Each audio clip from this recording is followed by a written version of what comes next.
We made it.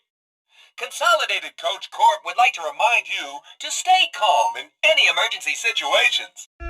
T.E.D.D is the robot driver of the bus in Transit and helps take our characters from one destination to another around the map. When the rockets that Maxie sent from the moon to hit the Earth in 1996 destroyed almost everything in its path, T.E.D.D survived. But as you could see, he is not in a good state. His uniform is torn, it's tattered. As you could see, what was previously used to hide his face, which looks like artificial skin to make him look more human-like, has been torn away, revealing his brass metal skeleton and his glowing blue eyes. His left arm is completely gone, while the remains of his right arm hang limply, suggesting that he may be wired into the bus's steering system. And the only thing that T.E.D.D wears that is not damaged is the driver's hat. T.E.D kind of has a split personality. Sometimes he will be happy, and then sometimes he will be angry and take that out on you. And this is because T.E.D is designed and programmed to show emotion.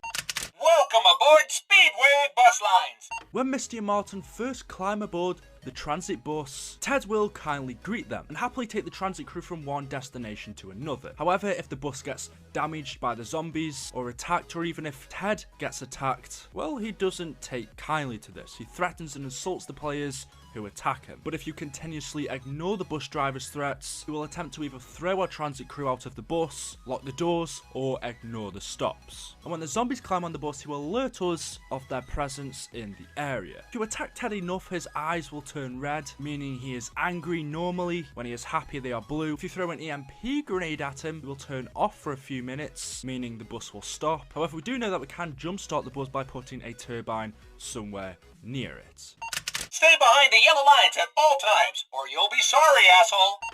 Keep fucking with me. See if I don't crash this bus and kill you all. Door privileges have been fucking revoked. Get behind the yellow line, or risk termination. Fuck you. Now I am not stopping. Fuck you. Get your ass off my bus. No free rides. Bus thieves will be punished severely. Hey, asshole, I'm telling you to stop or I'm driving you off a cliff. This bus is out of order. A replacement driver has been notified and will be here in approximately 123 years. We're all fucked. That is the personality of T.E.D. As you can see, he has a split personality. He's a very interesting character. Now, as for his backstory, how he came about, why he's driving this bus, why he's even here is really unknown. We really don't have much information on him, but he is one of our most famous characters, so I'm now going to attempt to tell you the story of T.E.D. Obviously built sometime before 1996, but suggesting by what T.E.D tells us, says things like if you look out of your window to the right, you will see the Great Slave Lake. Well, Great Slave Lake is in Canada. Transit takes place in Hanford, Washington, USA, meaning this isn't T.E.D's original route. It seemed like before this, he was a tour guide who would take people around Canada or maybe even around the USA. If you listen to a few of his quotes, he says a few different locations. Yellowstone Park. Step off the bus to see beautiful Yellowstone Park. Attention passengers, next bus stop is the island of Hawaii. We're all going to drown. Grand Canyon dead ahead. Now crossing the Grand Canyon. Greenbrier Resort. Everyone off for Greenbrier Resort. Houston Astrodome. All riders off for the Houston Astrodome. If you look out the windows on your right, ladies and gentlemen, you will see the beautiful Great Slave Lake, the cleanest freshwater lake in the region. Touring around the US and Canada, the missiles from the moon then hit the Earth. T.E.D and his bus were damaged. All of the passengers on board and, well, around the world were killed. T.E.D survived, and as his bus was broken down, Russman and Stuhlinger came along. They saw the broken down bus, helped fix it, got on, and T.E.D drove them to the next location, which was Hanford, USA, where they picked up Martin and Misty. Once all four of the transit crew were on board, T.E.D then proceeded to take them onto their next location. But because of the blast from the moon rockets, T.E.D's programming was messed up. He would mistake his next locations wrongly. So for example, he would arrive at town and say welcome to the Grand Canyon. He would arrive at farm and say welcome to the Harp Research Station, or welcome to Hawaii. So T.E.D, the driver of this bus, just take our characters from one place to another until they had finished what they needed to do,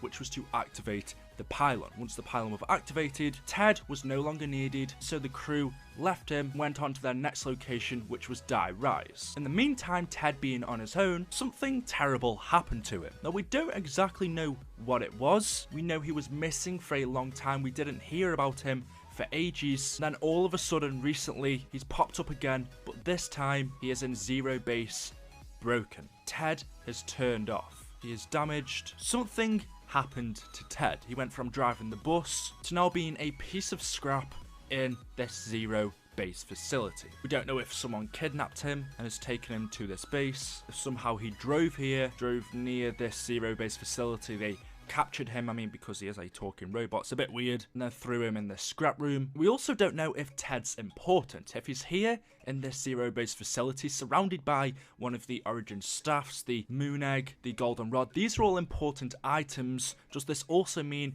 Ted is an important item as well? He does seem to know a lot more than he probably should. And I do think Ted is more important than we actually know. Maybe it's not a coincidence that he ends up driving our characters around. Maybe it was all set up, we don't know. You can tell by the license plate on the bus, it was originally from Colorado. His hat shows the word Bloodhound, which is more than likely a reference to Greyhound Buses, the company he maybe works for. And what's most interesting is that he has the initials or the letters JD scrawled across the left hand side of his base. For some reason, I just recognize JD. I believe I've seen it somewhere else in the zombie storyline, but at this moment I can't quite put my finger on it. There's something mysterious and off about Ted that we have yet to discover. In the Zombies comics, I believe more information on this guy is coming. Something never has been right about him.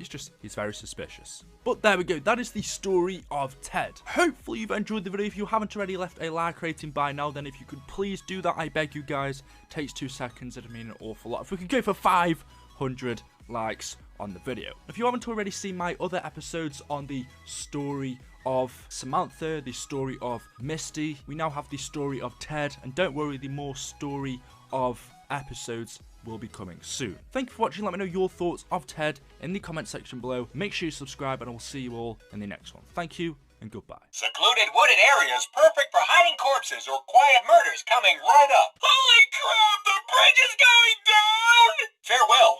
I hope you enjoyed your journey with us. May I suggest you